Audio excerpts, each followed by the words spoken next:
Honorable Court of Appeals for the 3rd District of the State of Texas, sitting in Austin, is now in session. Thank you so much. Y'all can be seated. It's a pleasure to have you all here today. You know, the last oral argument, I didn't see nearly all of you guys here. I'm just thinking, is it more interesting today? I don't know.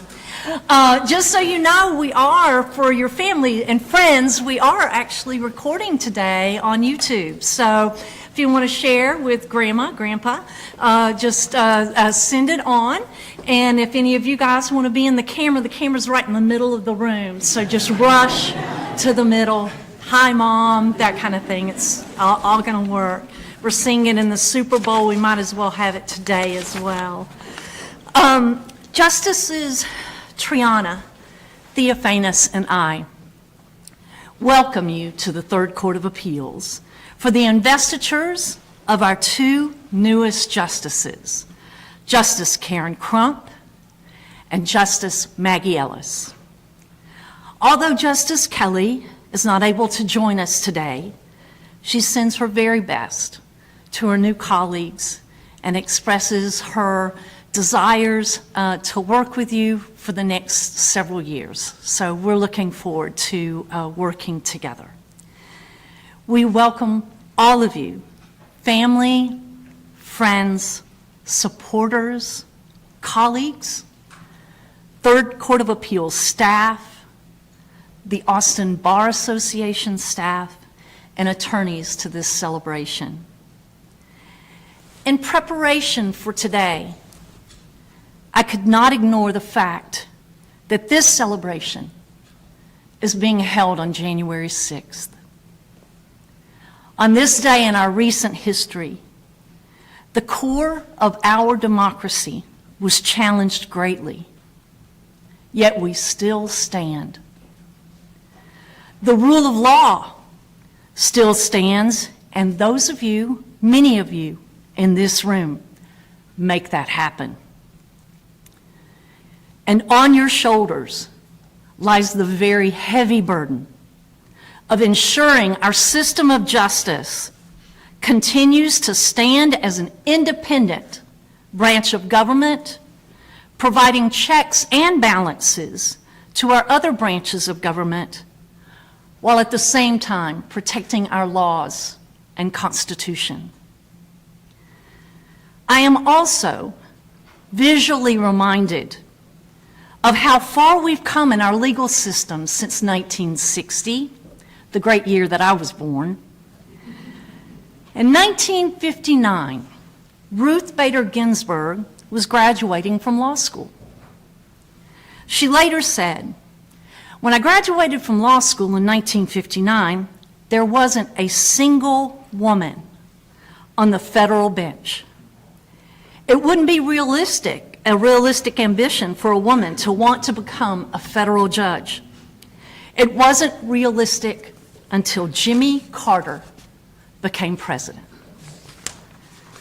Although there had been a few women and a few judges of different racial and ethnic identities on the federal benches prior to Jimmy Carter, he was the most prolific president in our history to diversify the federal court bench via gender, ethnicity, and race.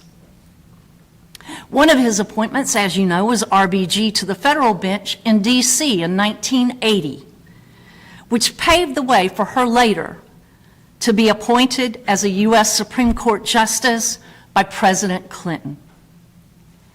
As we celebrate President Carter's amazing legacy and life this week, we also celebrate the first time the Third Court of Appeals has all women on its benches.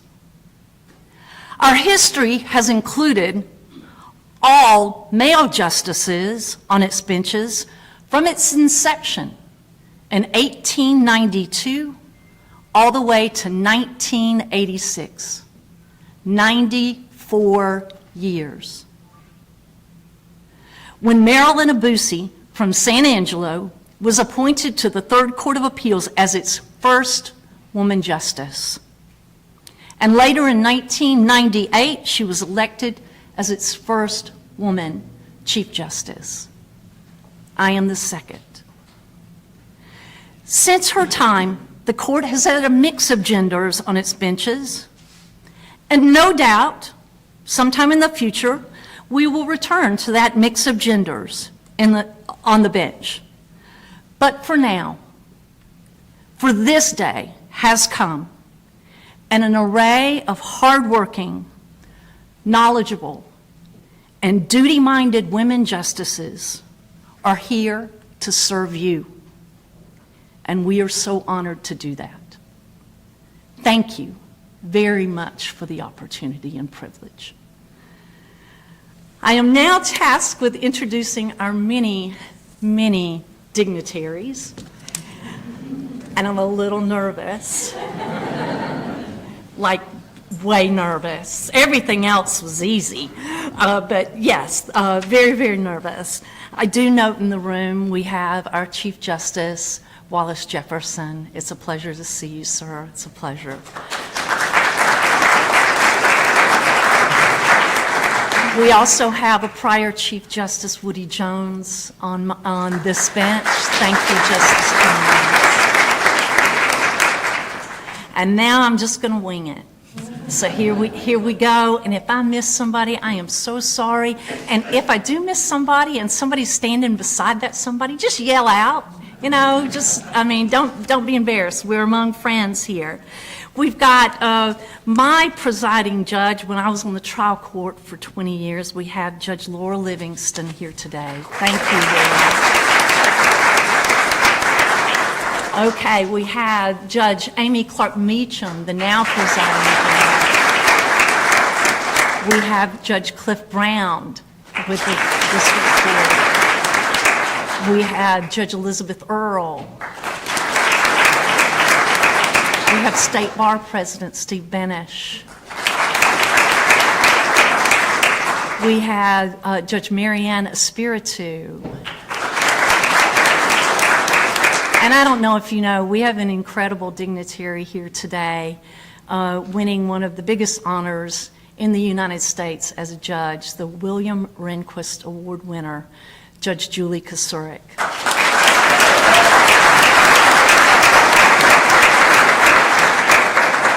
Okay, now my eyes are starting to fail me, but I've got some wonderful help here. We've got Rudy Mateer here. It's good to see you, Rudy. Tony Artiaga, we've got here. Hey, Tony. We have got Judge Jan Soifer here. We've got Judge Shireen Thomas here. We have Judge Kim Williamson here. Judge Sandra Avila Ramirez here. Judge Selena Alvarenga here. Judge Maria Cantu Hexel. Judge Danielle DeSoto Lytle. Judge Susana Castillo. Judge Catherine Mozzie. And I also understand, if you'll bear with me just one moment, in the many notes that I have here, I thought I might have Bruce Elfont. Is he here? I also thought I might have our district attorney, Jose Garza. Is he here? Oh, and I've got Judge Barrera here. Please stand, Judge Barrera. I've got Judge Denise Hernandez here. Hi, Judge. Okay, we're getting there. I thought I was going to have one of the justices from the district court. Oh, I know, he's going to speak, so I'll talk to him later. Yeah. He can wait. It's just that Kurt Watson guy. Yeah, no, that Kurt Watson guy. I think we all know him. Anybody else? And I know we've got some senator here in the House. We'll deal with her in a minute, too. She's on the agenda. Anybody else that I might have missed? Okay. Ah, we've got George Morales here. Good to see you, George. It's good to see you. All right. Anybody else that I should have said something about? All right. It's so great to see you. Great to see you all. Now, I'm going to ask our wonderful Austin Bar president, who also needed to be introduced, but she has a floor too, so I waited for that. Mary Ellen King, to provide some welcoming remarks. And I also want to thank the Austin Bar Association for providing the support for this investiture today, as well as the reception afterwards. Thank you very much, and send our thanks to the entire staff. Mary Ellen, please take up the dais.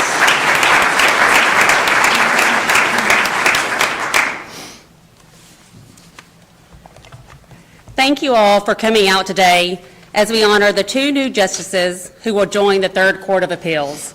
Justice Karen Crump is well known among the Austin Bar Association as the co-founder of the Leadership Academy, along with past President David Courageous. Justice Crump is a dedicated mentor and donates her time to serve as the judicial liaison for the Youth Justice Alliance, a nonprofit that provides high school students throughout Texas the opportunity to take part in 4-year paid fellowships. The goal of this program is to diversify the legal profession. Judge Crump also donated her time and talent to the Texas Young Lawyers Association, serving as its president, as a member of the Board of Directors of the Texas Bar Foundation, and as chair of the Texas Supreme Court Task Force to expand the delivery of legal services. For those of you who aren't familiar with Justice Maggie Ellis's story, you really should talk with her. She defied all odds to attend college, graduate Baylor Law School while mothering 4 teenagers, and pass the Texas Bar. But as hard as she worked to become an attorney, she works just as hard to be a positive force in the community. A former Travis County prosecutor and administrative law judge, she's been in private practice since 2017. A mother of 4, she's past president of Leander ISD PTA, a volunteer Spanish and English teacher, and a generous volunteer attorney for pro bono legal services. Of particular importance to her are juvenile justice matters. She has participated in the Supreme Court's Children's Commission on Child Welfare and Juvenile Law Work Groups, and she currently serves as chair of the State Bar Juvenile Law Section. I speak for everyone here today when I say congratulations to you both. We know you'll be wonderful additions to the court and will fight for equal justice, access to justice for all of the state of Texas. Thank you.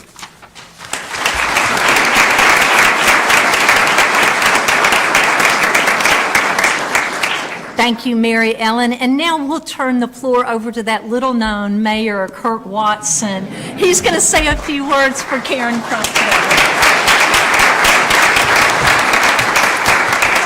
Well, may it please the court. Well, maybe. And yeah, maybe. We'll see. We'll see how it goes. Turn the timer on. Don't judge me with all these judges in the room. I'm very excited to get to be here with you all today, and I'm very grateful that Judge Crump asked me here to be part of this really important event. It's an honor for me, for sure, since being with a bunch of lawyers and judges is my natural habitat, and frankly, I miss being amongst all you folks on more occasions. It's also a big deal because as we celebrate the investiture of these 2 individual justices, we also, as has been pointed out, need to really celebrate our judiciary generally. And we need moments like this, in my view, to recommit as citizens, as members of the bar, as members of the judiciary, to the role that the judicial branch plays in our government and our society. Because the difficult truth is that we live in a time when extreme divisions and the intent to build power just to impose a political point of view can be seen corrupting that almost sacred role of our bench and bar. It's sacred, in my view, in the sense that this branch of government, while clearly exposed to politics, I mean, that's for sure, it was intended to be above it, beyond it, shielded from it. And just as our Chief Justice pointed out and suggested and highlighted that this is January 6th, which just 4 short years ago, on this date, we saw how catastrophically objectionable and out of order things can get when we allow political power to become our only real ambition. That's a trap that we as lawyers must help our judiciary to avoid at all costs. So, we gather today to celebrate. Apparently, with this speech I'm giving, we gather to think deep thoughts about the judiciary and the role of the judicial branch. We pause to recognize about our need to defend and preserve the important role our judiciary plays and is more than just engaging in and winning elections.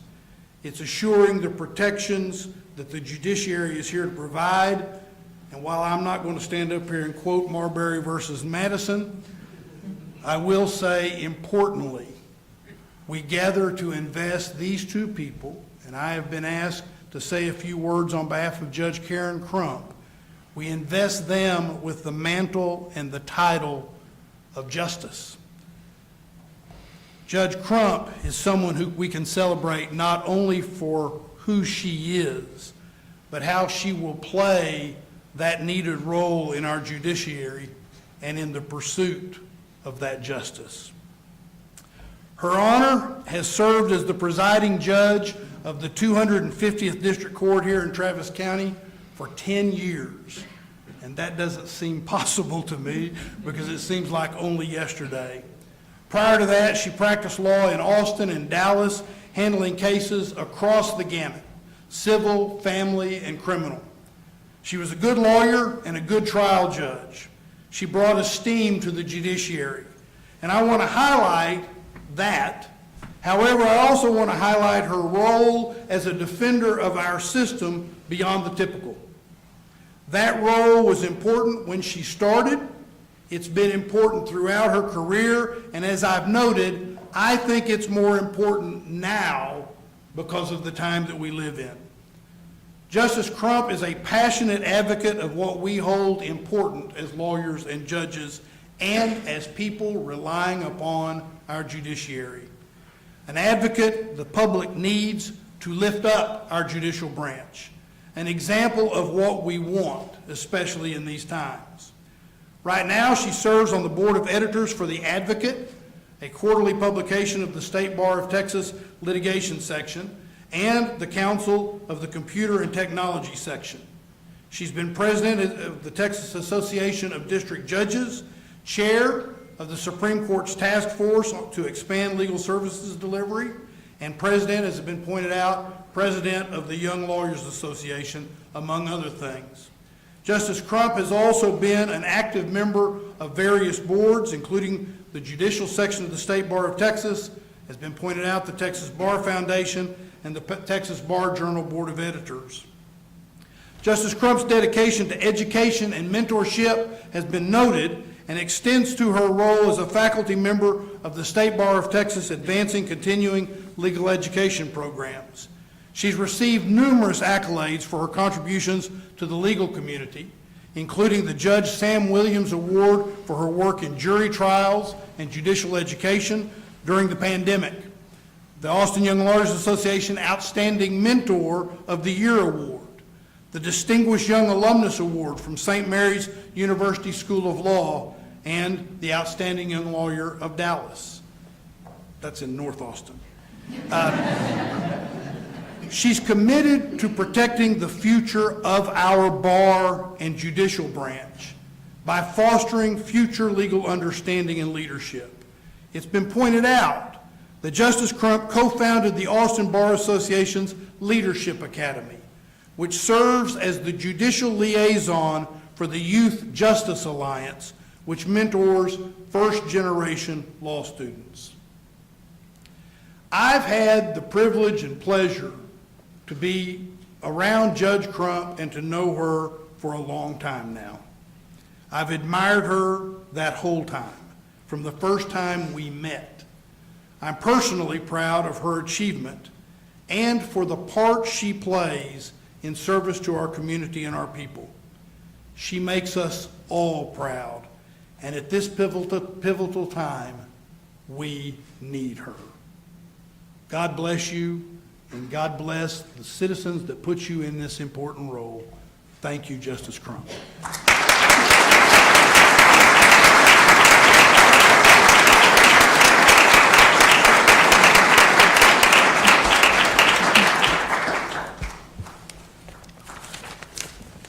And now I'll swear in Judge Crump and ask her family to join me. We have her lovely family here. We have her husband, Omar, and her 3 children. It's a pleasure to have them here.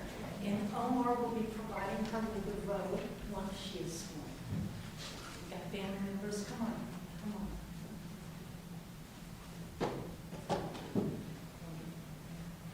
One of your family. If you will raise your right hand and be sworn. I, Karen Crump, I, Karen Crump, do solemnly swear do solemnly swear that I will faithfully execute that I will faithfully execute the duties of the office of the duties of the office of Justice, Third Court of Appeals Justice, Third Court of Appeals of the State of Texas, of the State of Texas, and will to the best of my ability and will to the best of my ability preserve, protect, and defend preserve, protect, and defend the Constitution and laws of the United States the Constitution and the laws of the United States and of this state. and of this state. So help me God. So help me God.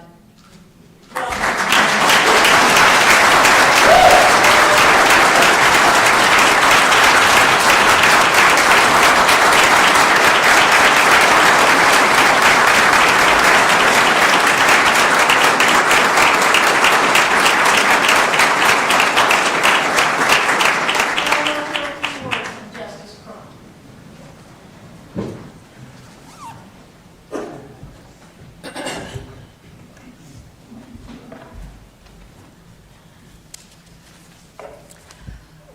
Thank you. Thank you all so much. First and foremost, I want to express my deepest gratitude to each of you for being here today on this very, very cold day in January, on this very notable date in our history.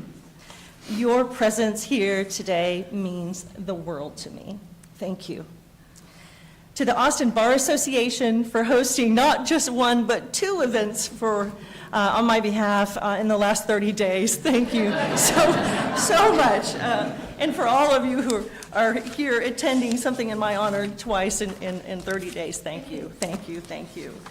The work of the Austin Bar Association under your leadership, President King and Delane Ward, strengthens the administration of justice here in our Austin, Texas, and Travis County, and it makes an enormous difference in the community here. So thank you to each of you who participate, who donate your hours, who dedicate your time and your heart to the Austin Bar Association and our community. I want to also extend my heartfelt thank you for Mayor Kirk Watson, who is being inaugurated himself today, but took time to be here with us, and I am so grateful. You have been a guiding light in my entire career. Your leadership has not only shaped the city of Austin, but also profoundly influenced the lives of so many of us in this room. You understand the importance of mentorship, access to justice, and the value that binds each one of us together, service. Mayor Watson, your legacy continues to inspire each of us, and I wouldn't be here today without your support and your encouragement. Thank you for all you have done for this city and for this entire state. Thank you.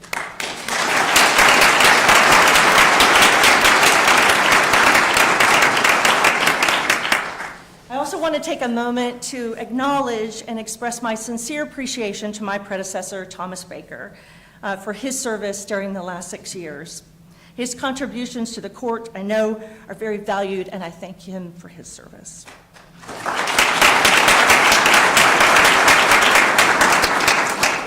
I want to thank my new colleagues on the Third Court of Appeals. Chief, thank you for your remarks, for being here and presiding over all of us. Chief Justice Byrne, Justice Triana, Justice Kelly, who couldn't be here with us because I know she wanted to be but is ill, and Justice Theophanis, and my new colleague, Maggie Ellis. For those of you on the bench already, your warm welcome has been both humbling and encouraging, and I am so very excited to work alongside each of you. Thank you. I'm incredibly grateful to my new team at the Third Court of Appeals as well. Ryan, Anne, and Rosira. Together, your hard work, your talent, and your dedication, you bring decades of invaluable experience to this court, and I feel truly fortunate to be working with such professionals, with such an exceptional and extraordinary group of attorneys. Thank you for entrusting me with your work. I'd also like to acknowledge my former colleagues on the trial bench, many of whom are here today. Those hardworking, brilliant judges who care so deeply about our community. In these uncertain times, courts and good judges are more critical than ever, as Kirk Watson noted, and so did the chief. I understand, I assure you, I understand the meaning of deference to the trial court, and I will carry.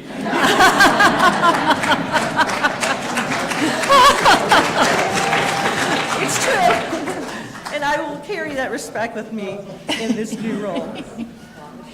To those of you who supported me and helped me get here today, to every volunteer, and especially my team, Mallory Hart, Susan Hari, Steve McConico, Beverly Reeves, Cecilia Burke, Ann Dinkler, David Courageous, your encouragement and friendship through these years have made all the difference. I am so profoundly grateful to each of you and your unwavering support. And to my family, my wonderful mom, Carol, who's with us today, my brother Chris, his wife Tina, thank you for being here.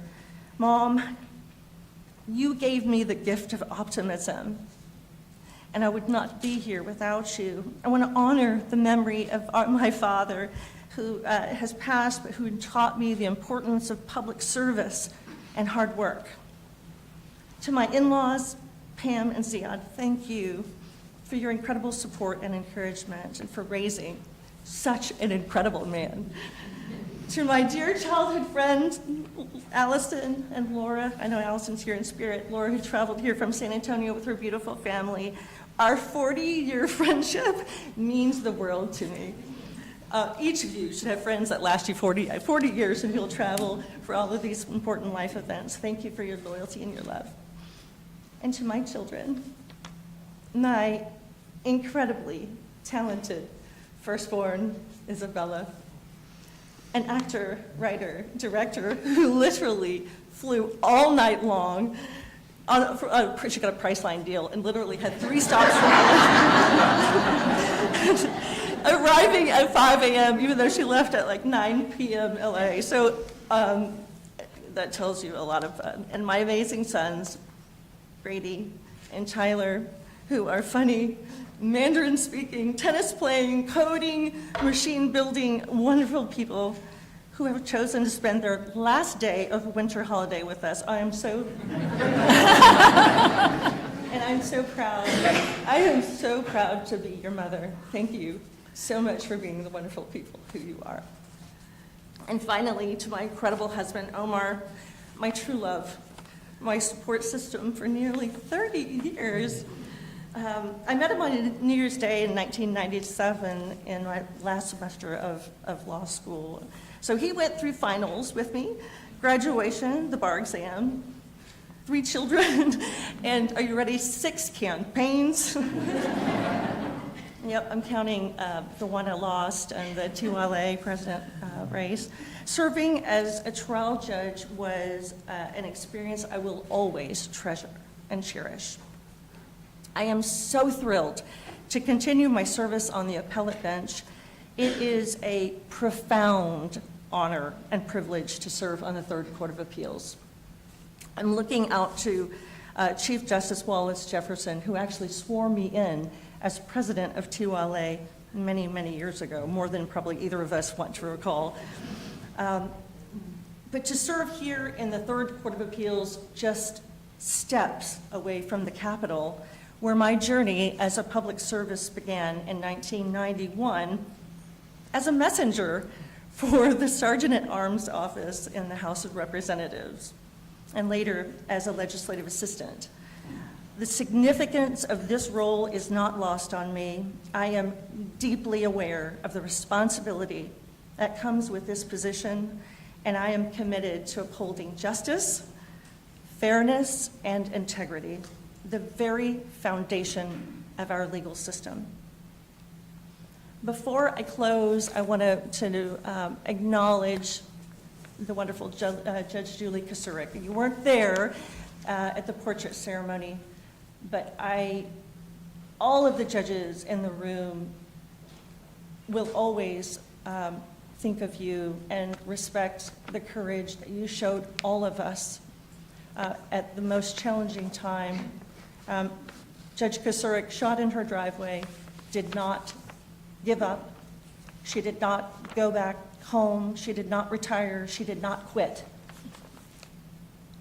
She was shot the first year that I was sworn in as a district judge, and here, 10 years later, she is still admirably serving with courage and with dignity, and I am so grateful for you.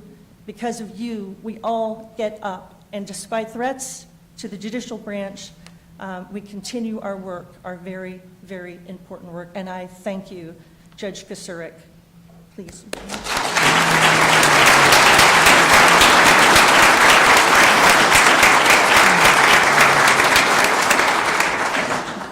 Once again, thank you all for your support, for your service, and for the immense privilege of allowing me to serve you. Thank you. It is truly an honor of a lifetime. Thanks.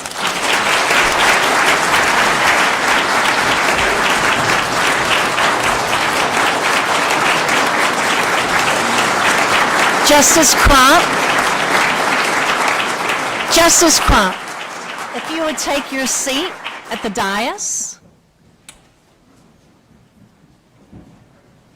Justice Kelly isn't here, so do I get to skip over her chair? You know, I think if she were here in her high heels, she would say, no. All right, and now we're going to hear from my wonderful senator, and a senator for all of us, Senator Sarah Eckhart.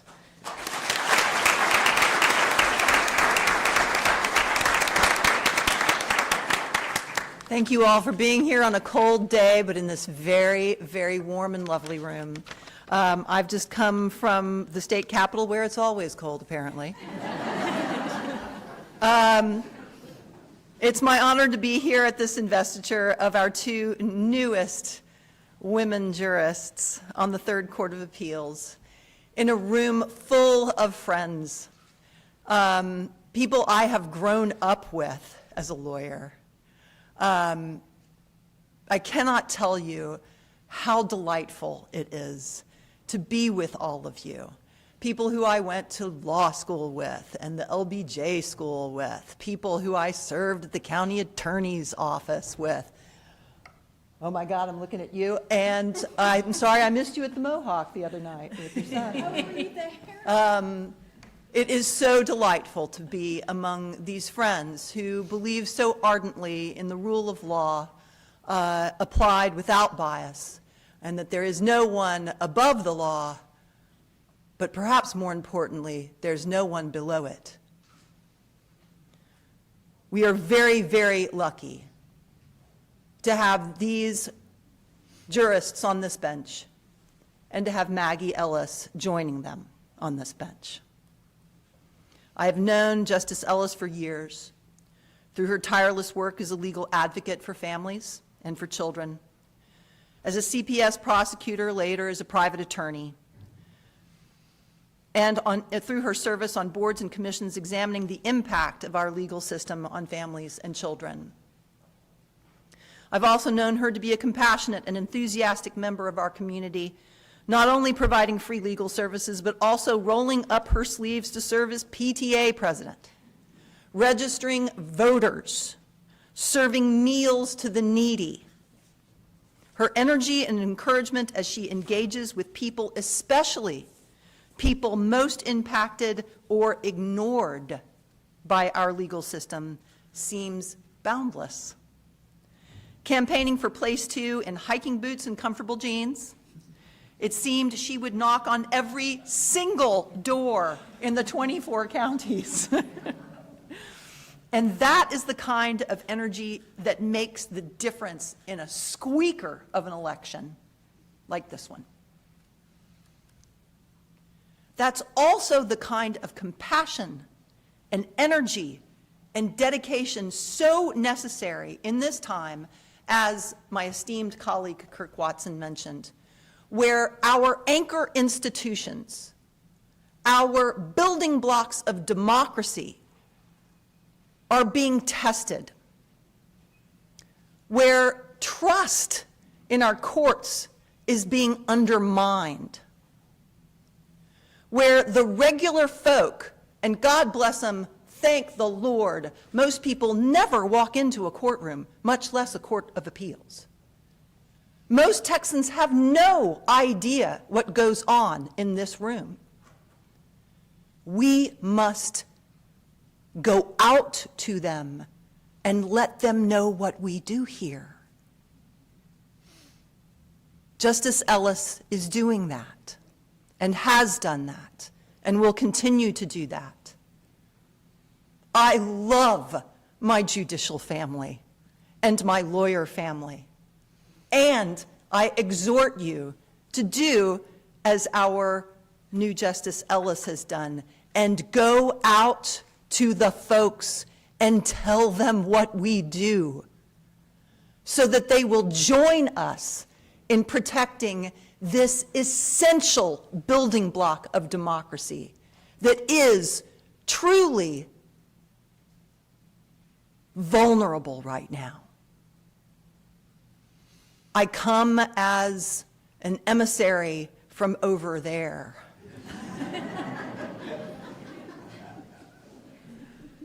It is important that we tell the story of how important our courts are. In this time when public trust in our institutions is being, I fear, purposely eroded, we need Justice Ellis and her enthusiasm and determination to put justice within both the reach and the understanding of every Texan, and assure them that the law applies to all of us without bias. And not only is no one above it, but also none of us are beneath it. So with that, I give you Maggie Ellis.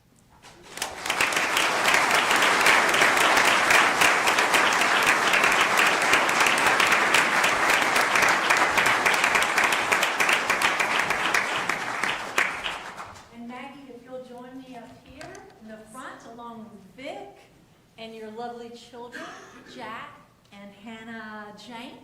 Nice to meet you.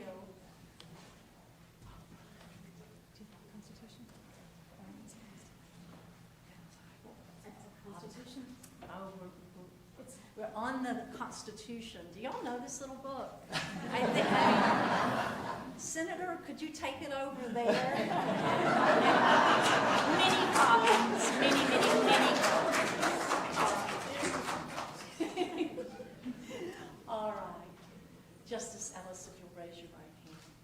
I, Maggie Ellis, I, Maggie Ellis, do solemnly swear do solemnly swear that I will faithfully execute that I will faithfully execute the duties of the office of the duties of the office of Justice, Third Court of Appeals Justice, Third Court of Appeals of the State of Texas, of the State of Texas, and will to the best of my ability and will, to the best of my ability, preserve, protect, and defend preserve, protect, and defend the Constitution the Constitution and laws of the United States and laws of the United States and of this state. and of this state. So help me God. So help me God. Welcome to the third.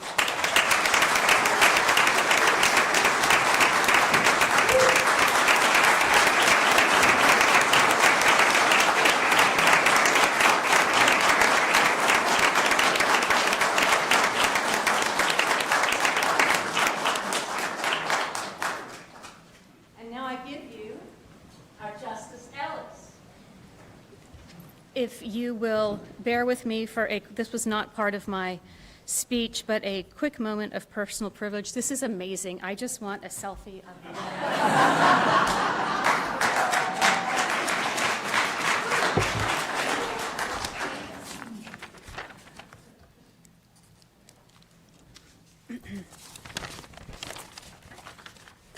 Thank you so much to the Austin Bar Association, Delane Ward, and Marilyn King for hosting this lovely event, and for the warm, welcoming remarks, and for the snacks. Chief Justice Byrne, I have appeared before Chief probably well over 100 times. She is without exception kind to everyone in her courtroom. She is thoughtful, prepared, and above all, gracious. I have learned a lot about how I want to be as a judge by watching her. I am grateful to be serving with her, incredibly honored to be sworn in by her today. Thank you. Thank you. Senator Eckhart. Many people think of a politician in a pejorative way. But if every politician and elected official were like Senator Eckhart, politician would be thought of as considerate, thoughtful, crazy smart, true public servant, and very funny. She's hilarious. But like Nate Bargatze, she never punches down. I don't know of another person who can describe a policy or piece of legislation in the smallest detail and also see the big picture of how it will affect individuals and communities. As a former employee and resident of Travis County, I was able to watch her masterfully advocate for all when she was my commissioner, county judge, and now a senator. I am in awe of her brain and her heart, and I am so very honored to have her introduce me today. Thank you to everyone who is here today to share in this celebration. Thank you to the judges, wonderful dignitaries, and elected officials. I'd also like to include a special thank you to the justices of the Third Court and to the staff, to the court clerk, and to my amazing team. Thank you for helping me to get settled in and for your warm welcome. I look forward to serving with you all. Oh my goodness, thank you to all of our friends we have known for a very long time, and to our friends we have had the privilege of meeting in the past few years. I'm unbelievably thankful to have friends here who braved the cold in Travis and traveled here from Comal County, Hayes County, Bastrop County, Burnett, Wilco, and Blanco. Please let me know if I left off a county. Vic and I, well, first of all, thank you to everyone who block walked, who texted, who gave excellent advice, who donated, and who voted. Vic and I are grateful for all the ways you supported us, fed us, and loved us. You are not just our friends, you're our family, and we love you. Speaking of family, this is where I might get a little overwhelmed. Thank you to my mother in love, my bonus mom, who traveled here from Montgomery County with her beau. Everyone needs a Sharon in their life. She is one of the warmest and most festive women I know. She welcomed me into the family when Vic and I got married over a year ago. And for those of you who don't know, my husband and I went to high school together. We met, we spent a lot of times, we were very, very good friends. He never asked me out. We never dated. A few years ago, we went and had lunch, and he said, "I've had a crush on you for 38 years. And I said, "You're a dumb.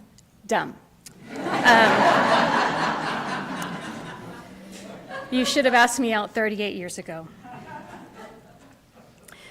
But since we've been married, she's been an amazing, amazing support to us. She was also the very first person, when we said that I was going to run for this office, I think a day after I filed, she made the very first donation, which was a lovely surprise. I'm very sure that was our good luck charm. Thank you. Thank you to my aunts Molly and Katie for driving all the way up here from Corpus, and more importantly, for being a role model for what a good parent should be like. You have always been there for me. And I'm sure I got my Irish and very inappropriate sense of humor from you. My sister Connie, who has been with me through all of the roughest parts of our childhood and was there with me as we survived, thrived, and through celebrations and achievements. When we were little, we shared a bed, and we shared a bed actually all the way through high school. We used to fall asleep holding hands. We were a support and a comfort to each other. Even in high school, we fell asleep holding hands. She swore me in when I became a lawyer, and on January 1st of this year, she did the informal swearing when I became a justice. I would not want to be here without you. My children and grandchildren, and thankfully my grandchildren are not here or they would be pinned down. You are the sparkle and magic in my life. You keep me grounded, give my life purpose, and you help me not to take myself so seriously. You are everything to me. You are my heart. And last but definitely not least, my husband Vic, who's a little slow on the uptake, but you are my home. I could not have done any of this without you. You laughed and cried with me while we put 35,000 miles on our truck in hiking boots and jeans and ate over 100 bags of nacho cheese Doritos. On really tough nights, sometimes it was the party size. To borrow a line from Taylor Swift, the Shakespeare of modern love, you are the best thing that's ever been mine. I will leave you with what you can expect from me. I went to judge school a few weeks back. My children asked if it was anything like clown school. Unfortunately not. We did not learn any jokes or how to pile out of a car. I did, however, learn that, unlike an attorney, I am now a judge 24/7. I will uphold the dignity of this seat. I can no longer use obscene gestures when someone cuts my husband off on I-35 or drop the F-bomb in public. It will be a work in progress. But I take that expectation very much to heart. I got Botox last week, and my doctor said he was impressed. It was the first time in 3 years I didn't swear when he was stabbing my forehead with needles. It was close, though. Thankfully, one thing that will not change is that I can still be effusive. I will continue to put hearts on your Facebook posts, use happy emojis in texts and hearts, and lots of exclamation marks. I promise not to include those in my opinions. But life is short, and all we have is to celebrate and love each other. Thank you for the gift of this incredible job. I know that it belongs to all of you. I will treasure it and promise to take good care of it while it is in my safekeeping. Thank you.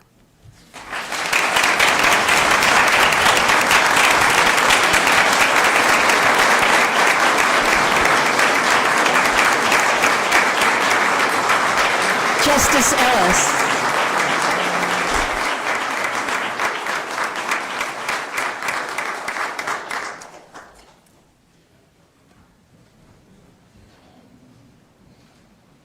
It's a pleasure to have Justice Ellis and Justice Crump join us on this somewhat en banc dais today. It's a pleasure to have spent this afternoon with you and getting to know my colleagues even better. Thank you for sharing your precious time. We know that the one thing you can give to each of us that you will never get back is every minute you've sat here. And we value and treasure that, and most of the time we keep track of the time, but not today. We also hope that you'll join us for the wonderful celebration that the Austin Bar Association has provided us outside in the lobby, and we look forward to celebrating with you. Thank you again, and come to our next OA. We've got one February 15 at 9 in the morning, so join us. All right, thank you. Court will stand in recess.